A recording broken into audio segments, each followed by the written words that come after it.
Hi everyone.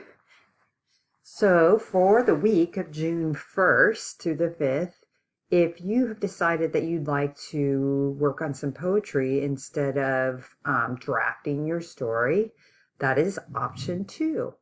And so we have 3 poems for you to work on over the week at your own pace. The first one is called Raised By, and it's written by Kelly Norman Ellis. And here you can click here to listen to her read the poem, and it is also in this week's folder, so you can read it. What you want to do with this poem is it's supposed to be inspirational.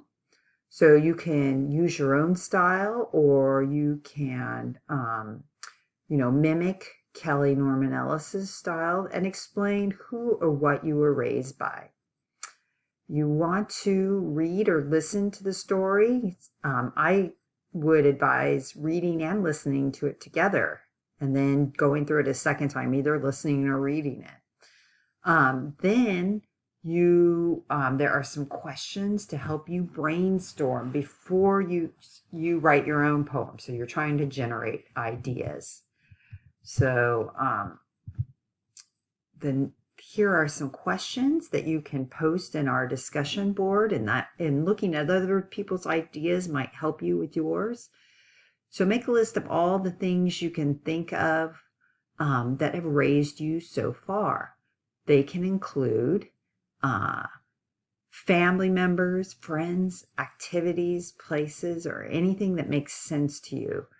For some people, it's, like an organization in their life, or it is observing a certain group of people around them, or maybe in a place. So you can come up with some ideas. Number 2, you're not stuck with using the verb raise in this poem. So you want to come up with some synonyms for that verb. What are some other verbs we can come up with for raised? 3, think about the categories that Ellis uses to organize her poems. What details does she use in each of these categories? How is she organizing her stanzas? So a stanza is like, for poetry, is like a paragraph, right? Stanza means in Italian room, right? So they're their own little compartmental ideas. So see how she organizes each of her stanzas. And what are some other strategies that Ellis uses to make the poem interesting? So think about that. Then, and write some ideas. Then draft your own Raised By poem. There are also included, I have some sample poems from students in previous years to help you, and they're located in the folder. Finally, submit a draft of your poem to the Poetry Draft Submissions discussion post. We're going to put all our poetry there this week. So that is the first poem. Number 2 is, I love this. I wish we could have done this in class, but it is an ode to smell. So an ode is a form of poetry which uses a sonnet or an elegy. It is you're praising something. Usually you're praising people, natural scenes, or some abstract ideas.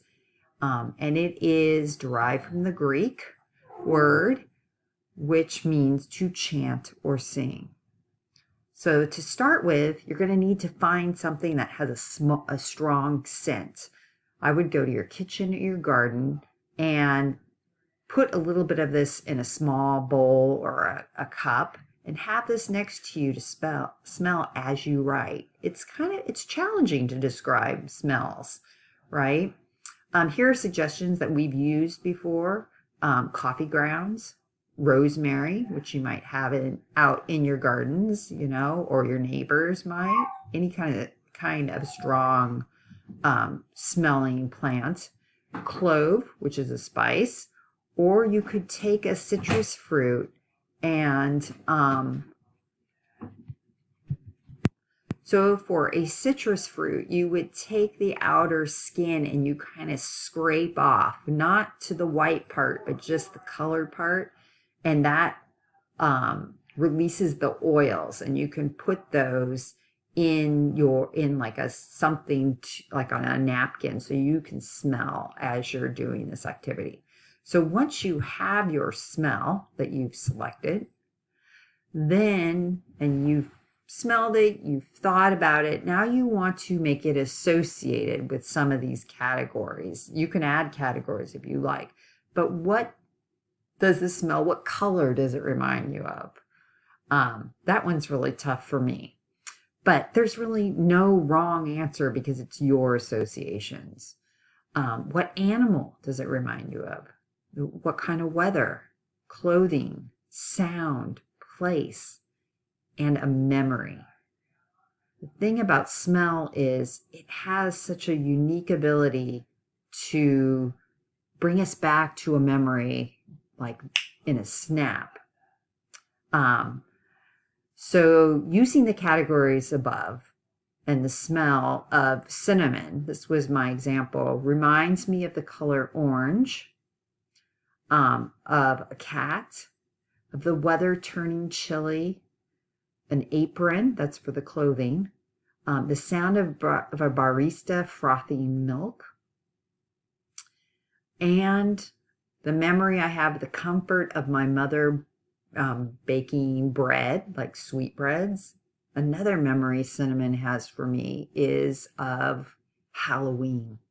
And I think that's because of the drinks that I would take around with my kids, hot cider or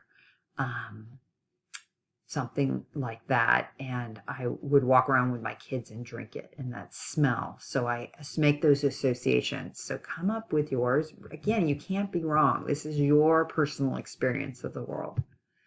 Then, using your list of associations, write an ode poem with connecting to your connections with this scent. So keep these points in mind. An ode is a poem of praise.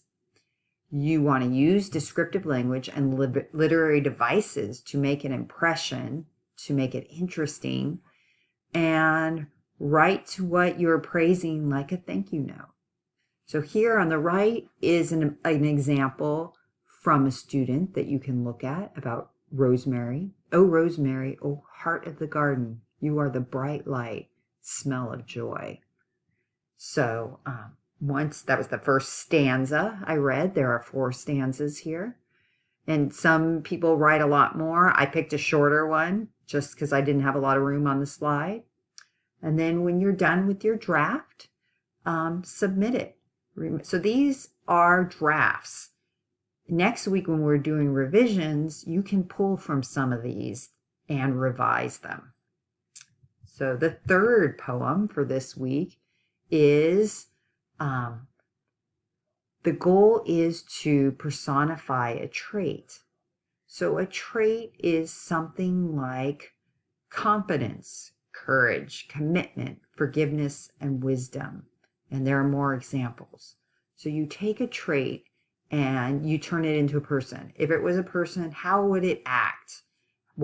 How would it speak? What might it wear? What gender could it be?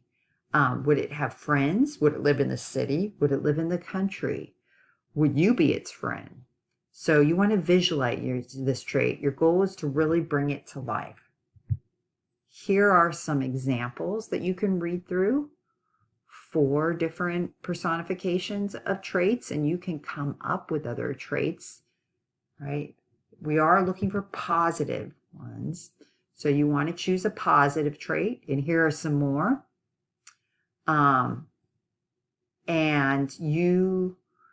So this is not, you can do other ones that you don't see here, and you can use other character traits to personify as you see fit.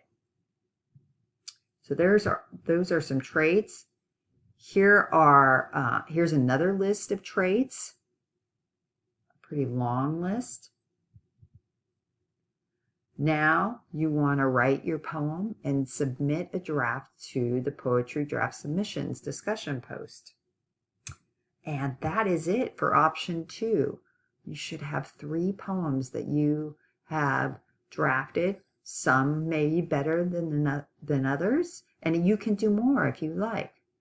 So have a good week. If you have any questions, let me know, and I hope to see you at our Zoom office hours.